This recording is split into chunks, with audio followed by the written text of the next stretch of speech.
Welcome back to another video everyone on PLUSSIXFIVE SG, and today's video is going to be about the OnePlus 8T.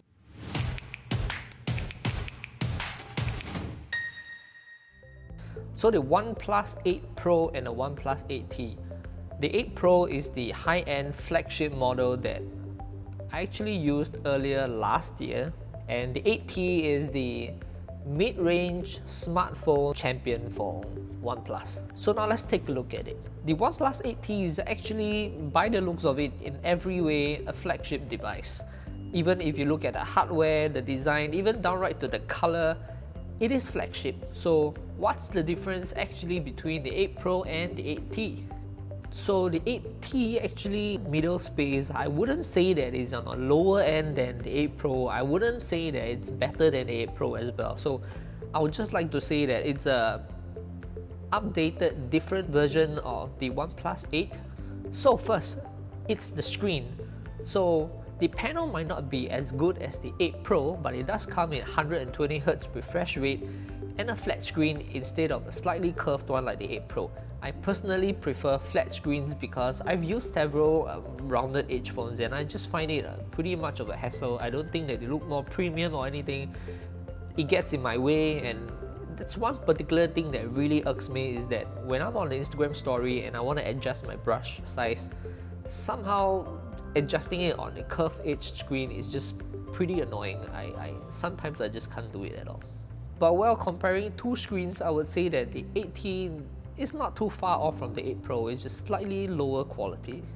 Another key thing that is missing in the 8T is that the 8T has no IP rating. So if you're somebody that's very adventurous, not that we can get too adventurous yet since there is no traveling, but if you're someone that likes to bring your phone to the pool, well, you better get a waterproof pouch for the 8T because the 8T has no IP rating.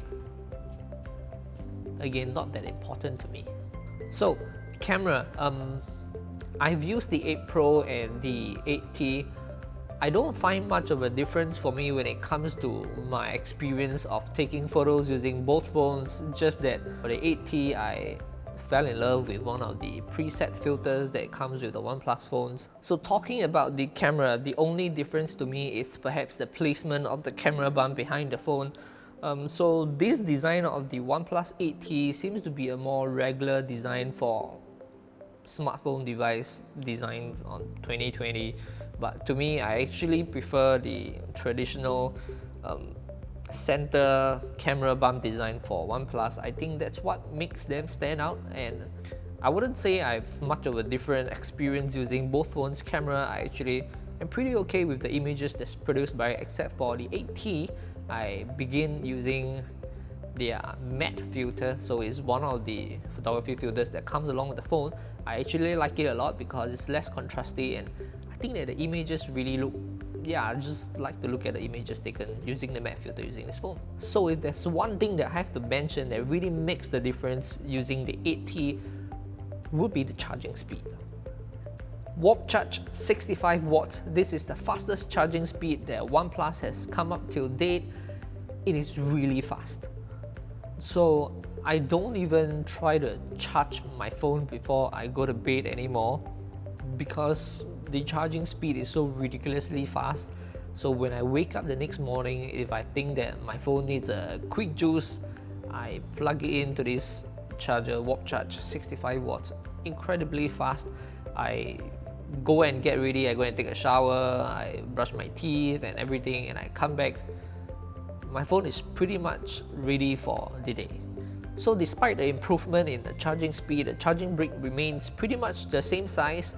I personally find that the charging cable might have got a little bit thicker, but I think that they are super sturdy, and I really like the classic iconic red design. Another good thing about this charger is that I bring it out with me when I have to go for like a long day at work or anything, because I can pretty much charge a MacBook even if my power bank runs out, any Type-C device, because Type-C to Type-C wire, 65 watts, it's a smart charging, so pretty much it's just that one Type-C charger that I need. So for those of you who are wondering, will the 65 watts charging actually damage the phone? The answer is no. because this is how the OnePlus 8T's charging works. There is actually 2 batteries in the phone, so not all the power is going into the same battery at the same time, and also there is optimized charging so that sometimes the charging will stop when the power is needed. Even if you leave it on, it will not damage your battery. So the new device is actually pretty much smartly thought out, so no worries about that. Another thing to take note about the charging is that the 8T does not come with wireless charging. We have to say that it is branded as a mid-range phone after all, so there are some features that the 8 Pro has that the 8T doesn't have. So faster charging speed for you, but no wireless charging. So overall, what do I feel about the 8T? I don't actually know how to put a word on it. So the 8T is not a flagship, feels and looks like a flagship.